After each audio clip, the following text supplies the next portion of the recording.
No doubt, IT has grown, IT policy has come. It is not necessarily that the central government has to take the things. It is also the state governments also need, because the help lies in the concurrent list of our parliament as per our constitution. In that respect, it's not a question. Mine is in our state, few days back, whether you are aware or not, I think IDMA people will be aware, we have announced a policy, Karnataka pharmaceutical policy. It's not a pharma policy. No is connected to pricing. This we are taking care of industry, CRO and education together, like finishing schools. Lot of times we hear from the industry, the students who are coming out of the college, they are not worked out immediately. They are not able to take up the things. So in that respect, ITBT policy had come out with finishing schools. In the similar fashion, we have come out with finishing schools. We have also come out with a policy which is nowhere connected to the pharma pricing, but with the help of industrial policy, somehow incentives to be given to the industry, to growth of industry and R&D. So what I say, instead of blaming others, we can take ourselves the lead and we can do the things. Even in government also, it is not that it is not possible. We can do the things, but only we need the cooperation of the industry and other stakeholders. Thank you. Sure. Confidentiality, of course, I just very quick comment that we can't agree more than what you said. It's on the same platform, and only before you came, I made a point saying that yes, you are the leading example of Karnataka. There is a Gujarat also.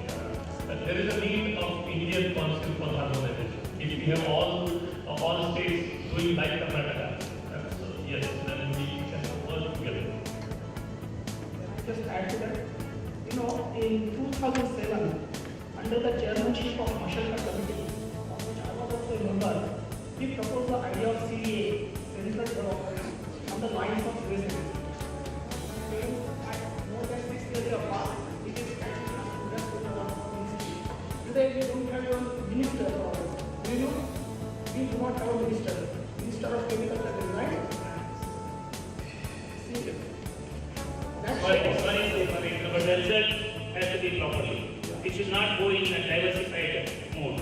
The word what we are doing is decentralization. Instead of decentralization, it should not go back to centralization.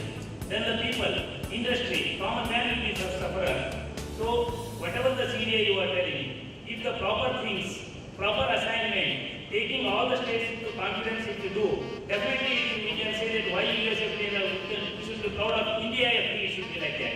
now what happens is every state is not Andhra state or Karnataka or Maharashtra. There are states where even police commissioners are made the commissioners. In Maharashtra, we have an IS person for the last 20 years who is holding the NBA commissioner's post.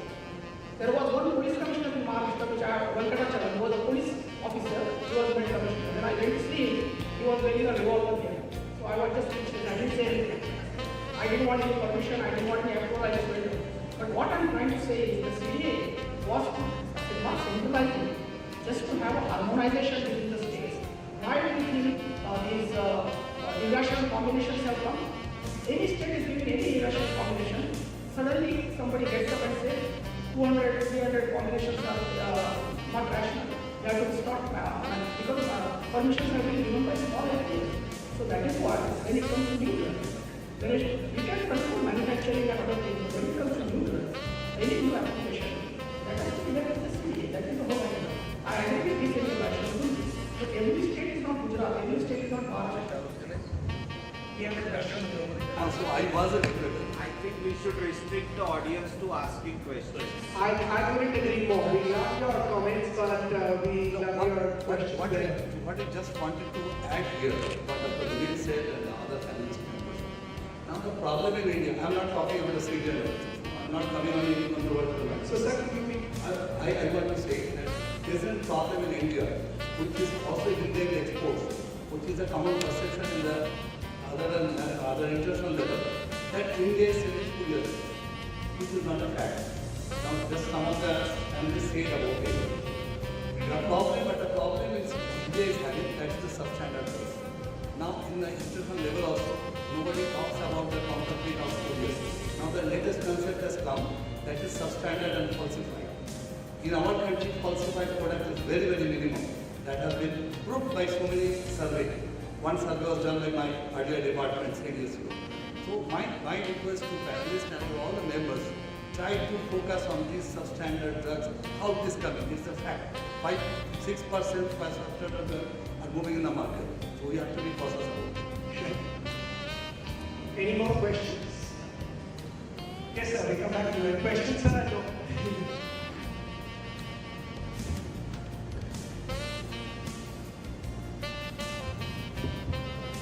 I think restricting to the questions is probably a good idea. Absolutely. So I will go right to Dr. Joshi's comment. Dr. Joshi had mentioned that the more and more drugs are becoming biologic discipline. Now, sir, with all respect to you, you have used the word like greater respect. That is rare diseases. What pharma is doing in this country? Just to qualify why I asked that question, if you consider 8% of population has got some kind of rare disease, how many people we have in this country? 1.2 billion people. What are we doing for that? I would answer it in two parts. One is, in fact, we did talk about, and as I said, I serve on the university committee, chair of South Asia Stakeholder Forum. So on that, there is something called medicine compendium, university has come out with, and which takes care of neglected, ignored, old, orphan, whatever category is called. Everybody is after academia and whatever anti-diabetes. Similar US category has to be adopted in India also. And perhaps all over, we have here also people who can perhaps afford the designer drugs, but not among our population India has. So there has to be a dual strategy. If our neighbors like Bangladesh can stringently, quite at good level, can follow the model of essential medicine list from WHO, so we can have one population set perhaps which needs those essential medicine list only, and those who can afford, they can go for a designer. If we are talking from 1991 about open economy, exactly same. If I want to kill whatever microbe using ciprofloxacin and I can afford it and my doctor prescribes it, I will go for ciprofloxacin. But the one who doesn't have, and I was, if I can quote example, I was surprised at the fact in Africa, still molecules like gentamicin, streptomycin, kanamycin, 30 years ago, they are still effective. There are so many facets to any question and answer. In India, we have abused perhaps this way, not the drug abuse, but the medicine. And that's why those are not Still, I believe, I think you are not able to make a comment that is right. Are we able to define what a rare disease before we talk about it? Whatever you are saying. That's not at all the relevant answer. I agree. In India, there is no, at least I am not aware that whether rare disease is defined with so much percentage and it is an individual, and in the legislation there is nothing like orphan drug. That's what we have to To do. my knowledge. Maybe I have two eminent commissioners, they can help. So, if they aren't any more questions, I'd like to close with final comments and questions to the panel. So, we look at Mr. Sati, absolutely fine. No comment, just a question. Finally, Just put it to one side. No comment. I know I'm not taking your time. Instead of killing the manufacturer, the point is the airlines are sharing the space. They form star areas. Okay, so there is no competition. They are sharing the business. So people are not losing. So similarly, the manufacturers, pillar manufacturers, then join together, share the space. This stuff I can do, you can do. This stuff I can do, you can do. yeah, but this is discussed. So, what is the question? What's the best is it possible for people like him to come on board? Look at the role of the pharmaceutical industry, and if you look at it, they're actually selling our products that are in the world. So, in terms of the impact that they can have in terms terms of what your industry is doing for an overall nation like that. Perhaps this is something that we have under-leveraged for so many years, and this is something that we need to bring to the fore. Now, if you were to sit in this room 10 years from now, at $25 billion proposition, where do you think we will be? One is certainly Indians are known as being Maharashtra services. We will be discussing a lot, that is for sure. So, No, in terms of a number. number of If you say $25 billion, but in all these hassles which we talked about, what do you think is the true potential? I'm not a number person, of course, so I cannot. But one thing I can tell you, and already a correction, everybody talks about we have second in terms of number of filing of PMS. Sure. No, we are the Number first. one. We are the first. Sure. I'm sure of it. And I'm confident and a proud Indian. So maybe whatever, vision 20, 50, 90, whatever. 50 is a safer number. Yeah. Finally, what will have changed 10 years from now? I am unlikely to be there 10 years from now on this panel. It's a topic. I don't want to hazard any guess, but I can tell you, among economic guys that I was before, by 2015, by 2020, we are going to be 75 million industry. Sure. Now, if you extrapolate that, $100 billion is not a difficult task. But all these assets which we talked about, they have to be ironed out and utilized. Otherwise, talking numbers are going to be. One point I want to make. See, Mr. Doshi mentioned that we are going to phenomenal progress in the last 2 years. I fully agree. We are number one in any parameter we take, number of years we have to manufacturing facilities, ADA, FTA, first to file, DAS, we are number one in the world outside. But one point is this, if you talk to any of these international engineers, medicine science founders, you got a Nobel Peace Prize in years back, Bill Clinton Foundation, Bill Gates Foundation, Oxfam, Red Cross, you realize the incredible contribution our country has made in saving the lives of millions of patients in less developed countries by providing affordable, good quality education services. Nobody talks about that, but in my opinion, that is really a matter of pride for me. That's the same point as me. We have under-leveraged what we're actually doing.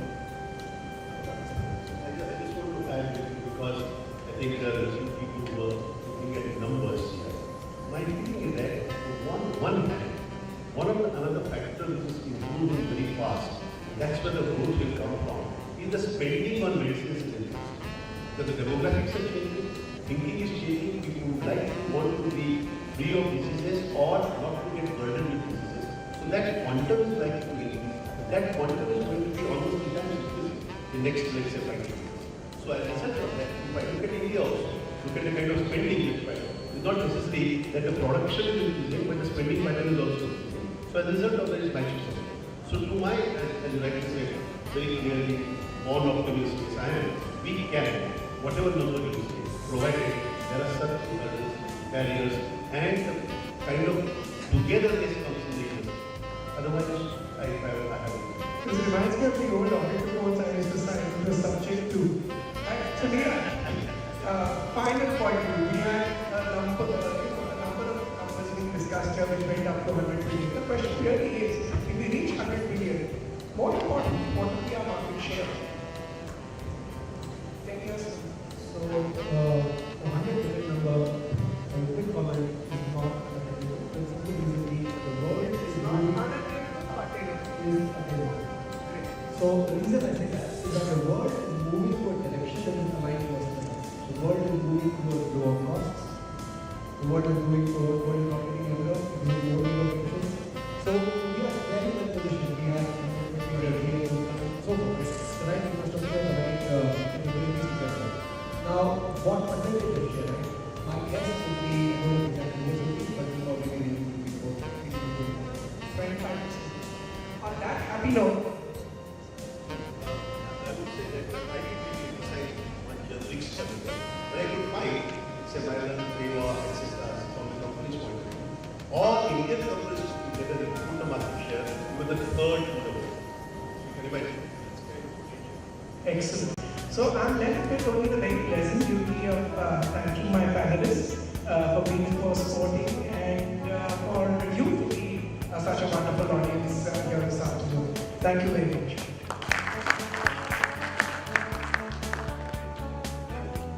Thank you, Mr. Fadilkar, and my entire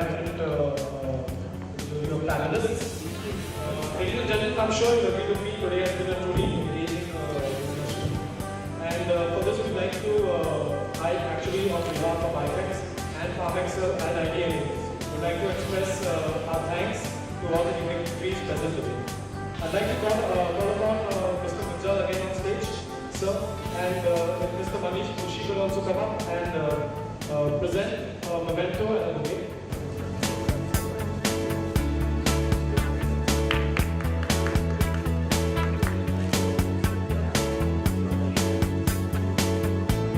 And to conclude,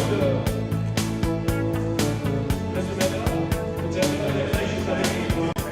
Our conference partner for such a wonderful seminar on destination of choice for foreign medicines. Mr. Enam Munjal, our chairman of Comixil,